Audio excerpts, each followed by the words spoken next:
Hi guys, and welcome to part 73 of Skyrim Mod Sanctuary. Now there are a lot of mods that make Skyrim look great. There are lighting mods that make sunsets look incredible. There are texture packs, mesh overhauls, there are depth of field mods. There are mods that make distant terrain look far nicer. But there is something in Skyrim that really, until now, has looked terrible. And that is waterfalls at a distance.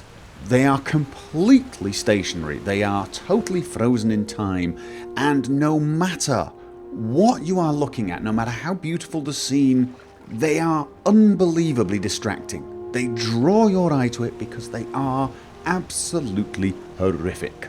But at long last somebody has fixed it. SkyFalls, a fairly simple mod really. It makes distant waterfalls animate, and it makes such a big difference to how the game looks. Even in this scene, which is a terrible scene for Skyrim, with the distant terrain looking really bad, it looks so much better with the animated waterfall. It's not that the rest of the scene looks good, it's just that the frozen waterfall was such an eye catcher. It just dragged my eye to it constantly, and I just could not stop staring at it. It is so immersion breaking. So this mod, absolutely a must-have mod for me now. The only downside, the only negative, is that it currently does not work with DLC waterfalls or modded waterfalls. So for example, Falskar. The waterfalls in Falskar are still frozen, I'm afraid. Hopefully the mod author will fix the ones to the DLC and perhaps make a Falskar patch.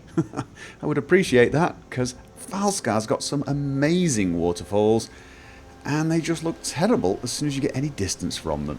Now obviously there is going to be a performance drop with this, that's inevitable, but I didn't notice it. It's fairly small and, as far as I'm concerned, completely worth it. So that's a glaring problem fixed. Let's have a look at a mod that fixes, well, not something that is particularly glaring. In fact, it's something you possibly would never have noticed. It is a mod I've wanted to cover for quite some time, and it is called Splash of Rain. And it adds exactly what it says, little splashes on the floor when it's raining. And this is one of those things that is not glaring. You possibly would never notice it until you see a mod that adds it. And you look and you see it in action and you just realise it was that tiny little thing, that tiny little detail that was missing in the rain. And it really does add just a little something to these rainy scenes. The only way I think I would like it improved, and I don't think it's going to be possible, is if rain would actually hit you and hit people and you could see splashes on people, especially if they were wearing helmets. It would be kind of cool if you could hear raindrops hitting your helmet.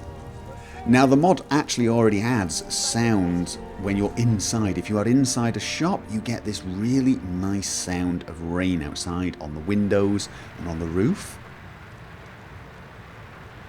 And it also has an MCM system, a menu. You can change things like the height of the splash and the volume of the sound inside.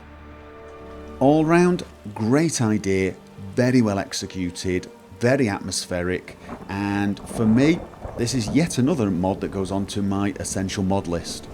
And the last mod I'm going to cover is another mod that hit the hot files section several weeks ago, but it seems to have waned a little in popularity now, and I think that is a shame because this is another great mod. And the mod is Roaring Carriages. Now, I did a video many moons ago about a mod called Scenic Carriages, and this really is the next step. It is that mod just updated quite a lot. It is a lot simpler to install and uninstall. You don't have to do anything special. It's got a lot of bug fixes. It's supposed to be a lot safer. I never had any problems with it. And it is, apart from that, almost identical to Scenic Carriages. It changes the current carriage system, which essentially is a pay-for fast travel to an actual carriage ride. You pay to go to a destination, you climb onto the carriage, and you actually ride there, the way you rode the cart at the start of the game. Now, I am a big lover of immersion, as most of you probably realise by now, and I do avoid fast travel. And I don't even like the carriages normally until I've at least run to the destination one time. And that's because you don't discover anything on the way if you just fast travel there. But with this mod, I can take a carriage and I will discover things on the way. And of course, you can get attacked on the way, so it adds a little sense of adventure to it as well. The driver is pretty chatty and he will tell you things about the areas you're passing through, but you also have some control over him. You can ask him to speed up and he will, and it will travel considerably faster. You can ask him to stop, for example, if you want to pick some flowers. Or if you get attacked and you want to kill whatever it is that is attacking you. Although you can actually usually stay in the carriages and outrun whatever it is that's attacking you. Once you've actually visited a place a few times, maybe you want to skip the journey. Maybe you think, oh well, I've done this now.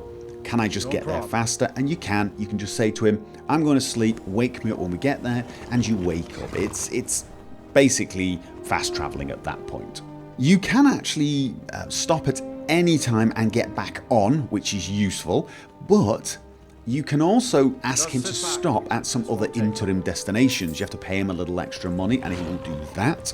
And one way that it is a little different to scenic carriages is only the carriage from Whiterun can go pretty much everywhere. If you are in the other places, usually there are a limited number of stops you can go to. You have to go to Whiterun first. That's like the central station. It's no big deal, and it does add to that feeling of travelling a long distance, so you have to have a stopover. Oh, and for people using the Frostfall mod or realistic needs and diseases, you might want to consider dressing up warmly if you're going somewhere cold and eating a good meal before you do so. Otherwise, you may have to make a bit of a pit stop halfway there. In general, it seemed to be pretty glitch-free, although I did run over some wildlife a few times. There was one incident where the cart flipped and I had to get off because I couldn't see. I was being flung around, and when I did get off, the cart was definitely broken. All the wheels were off, and apparently the horse had been impaled. But I was fine, and apart from that, I didn't notice any other problems. So, overall, highly recommended mod. It makes the game feel bigger, it adds to immersion, and you may well discover a few places that you wouldn't have discovered otherwise. Okay, that is about it for this video. The installation process for these three mods is trivially easy. Just go along to Nexus Mod Manager, hit download with Manager and activate. The load order seemed fairly resilient, but use boss if you have any doubts. One word of warning regarding the Touring Carriages mod: if you have a save where you once had scenic carriages installed, it does seem like you are not going to be able to install this mod without problems.